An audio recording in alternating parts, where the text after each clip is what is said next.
दशरथ जी जब पार हुए, वह दासी घूंघट से आड़ कर लेती है। जैसे ही घूंघट से आड़ किया, दशरथ जी ने कहा इसको क्या हो गया, दिन भर ऐसे ही घूमती है और सुबह सुबह देखा तो घूंघट लेने लगी, ये इतना शर्मा क्यों रही है।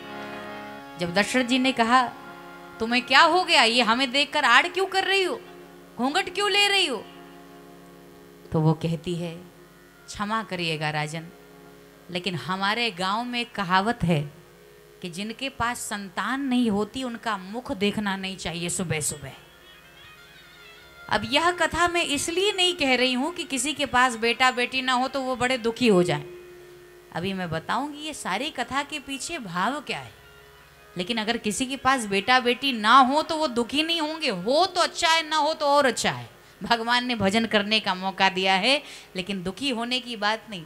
लेकिन जैसे ही वह दासी कहती है जिसके पास संतान नहीं, मुख देखना अपराध। हमारे गांव में कहावत है, दशरथ जी को बड़ा कष्ट हुआ कि आज अगर हमारे पास कोई संतान होती तो ऐसी स्थिति ना बनी होती, यह ऐसा ना कहती। और गोस्वामी जी ने कहा तुरंत दशरथ जी के मन में जब ग्लानि हुई तो गोस्वामी जी कहते एक बार भूपति मन माही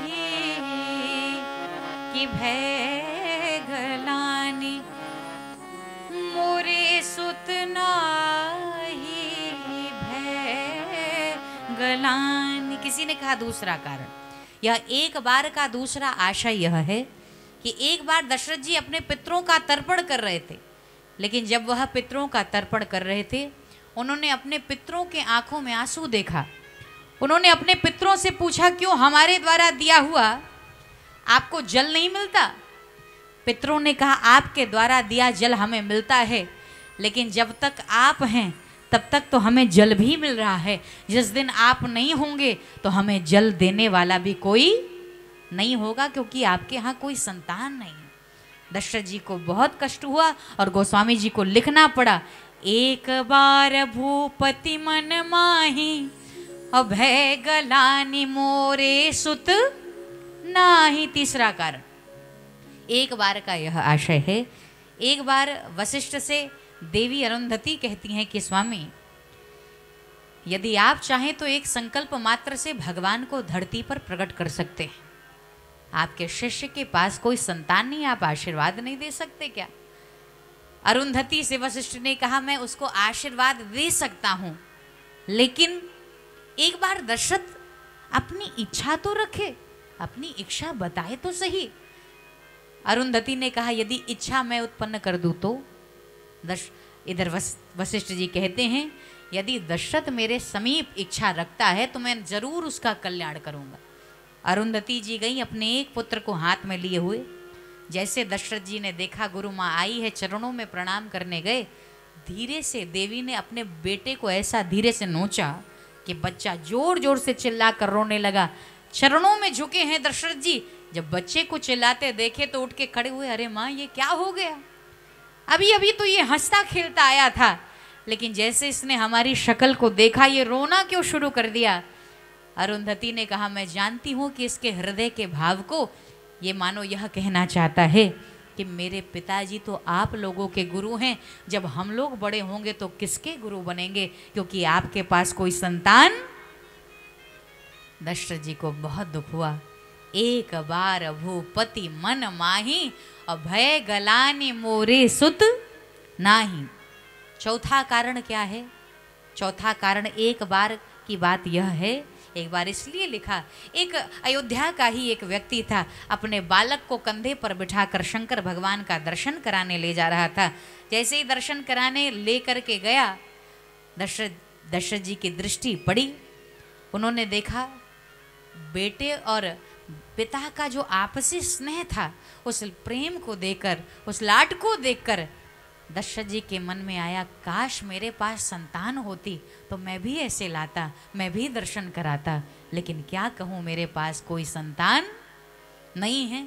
अब एक और आखिरी कारण, ऐसे तो कई कारण हैं, लेकिन एक आखिरी कारण और बताऊं। एक बार लिखने का भाव यह है, एक बार भूपति मन माही भय गलानी मोरे सुत नाही। एक बार की घटना है, दशरथ जी इंद्र के यहाँ गए थे। इंद्र के परम मित्र हैं दशरथ जी, और इंद्र आधे सिंहासन पर स्वयं बैठा है, आधे पर दशरथ को बिठाया है। और जब स्वर्गलोक से इंद्र के यहाँ से दशरथ जी पुनः अयोध्या आते हैं तो इंद्रलोक में सीधे दशरथ जी के आने के बाद अयोध्या नारद जी पहुँचते हैं, सीधे पहुँचते हैं। नारद ने इंद्र से कहा कि सुना है दशरथ आए थे। हाँ महाराज आए थे, तुमने आधी गद्दी पर बिठाया, अरे उसके पास संतान नहीं है। और नारद जी ऐसा प्रवचन करते हैं तो किसी भी बात को सिद्ध कर दे।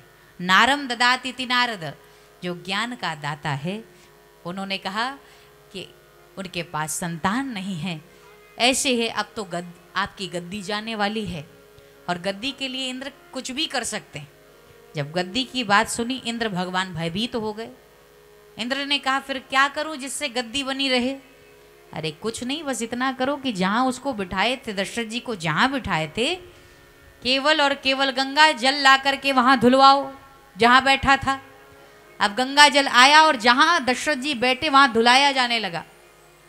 यही नहीं, नारद जी यह कृत्य करके पुनः धरती पर जाते हैं और धरती पर अयोध्या जाकर दशरथ जी से कहते हैं स्वर्गलोक से लौट रहे हो क्या? दशरथ जी ने कहा हाँ लौट रहे। अरे तुम्हारे आने के बाद वहां स्वच्छता अभियान चल रहा है। क्यों? धुलाया जा रहा है पूरा स्वर्ग गंगा जल से। दशरथ ने कहा हमने कौन सी गंदगी कर दी कि धुलाया जा रहा है? सफाई अभियान चल रहा है। गंदगी तो नहीं की, लेकिन बस इतना ही कर दिया, आपके पास दरअसल संतान नहीं है, इसीलिए यह कृत्य हो रहा है। आज तक मन में यह बात नहीं आई थी। जैसे नारद ने इस बात की ओर इशारा किया, दशरथ जी को इतना कष्ट हुआ और गोस्वामी जी को लिखना पड़ा